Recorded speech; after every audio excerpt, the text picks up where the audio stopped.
So we got different paths into the desk. We got via, you know, analog snake into some preamps. We got the AVB digital snake from the stage boxes, your gain share in. Got it into the desk. Right? Okay. So what are we, because we got loads of other stuff as well, right? So talk to me about this outboard gear. So how I construct it is we start with, you know, the inputs. The inputs come in. Yeah.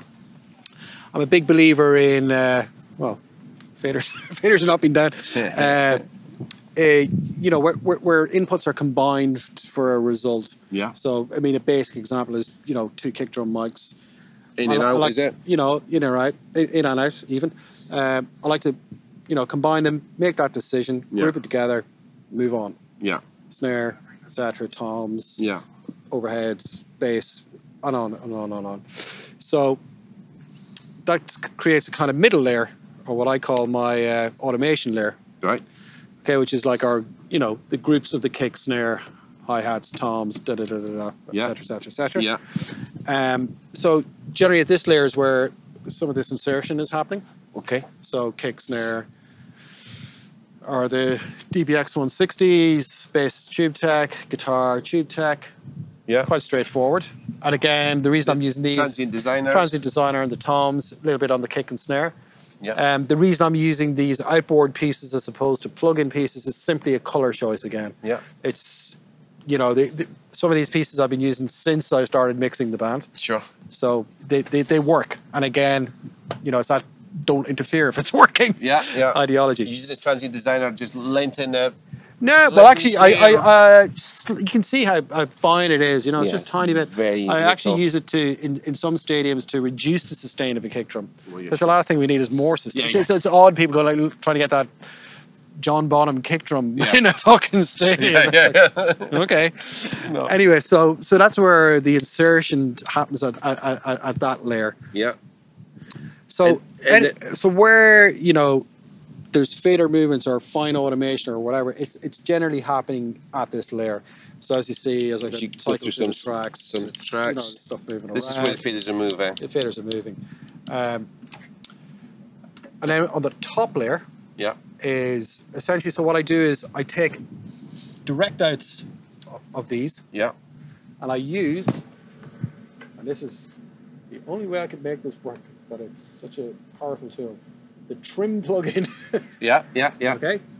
And I take the input of the direct out of the group. Yeah. And I'm able to use the output of it to route it back into an input. Got you. Yeah. Okay. Send and return. Send and return through. It's in bypass. Yeah. It's in bypass. Yeah. It's just 2 samples or whatever it is. It's 4 samples. I can't remember. So those input channels. Are then what I call my mix layer. Sure. And I think you've got the same approach. It's layout 1. Yeah.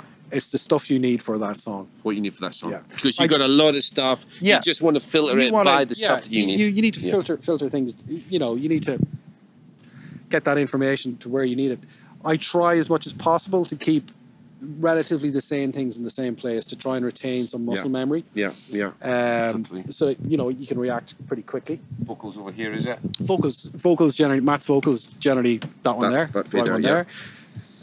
Matt's guitar is right there. The kick drum is over there. Yeah. You know it's quite straightforward. I like to keep my master an extension of the master fader down here. I just like the longer throw.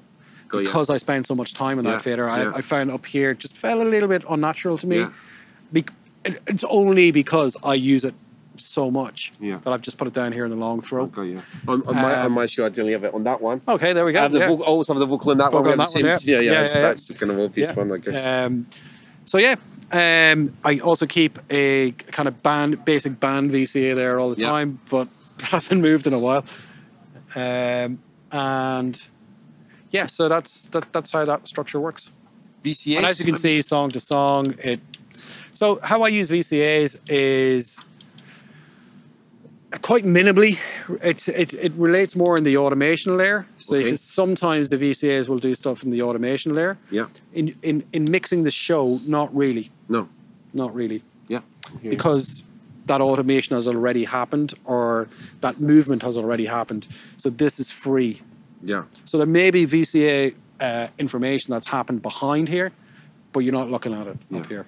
Or you're up here not is reactive, up here is intuitive. Intuitive. You've done all of the programming to give yourself the space for intuition. Right? Back there is nerdy, up here is band.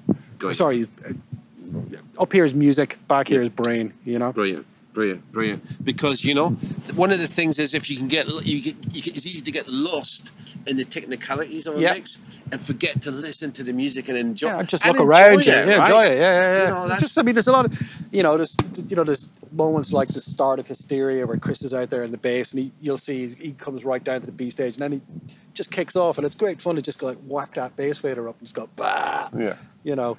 And then finding your way out of that, you know, you digging yourself into a hole and then like getting yourself back out of it. You know, how do you get out of pushing the bass 8 dB up? You know, you got to mix it. And you still love it, right? You still. Yeah. It's the best feeling in the world, right? To be stood behind a mixing desk with a great band on the stage and 60,000 people going mad. Yeah. It's great. Yeah.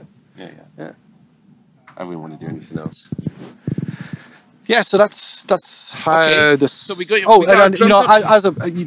to reference back to a question you asked me earlier about the transition on the choice of using the console. Another massive factor for me is the Surface.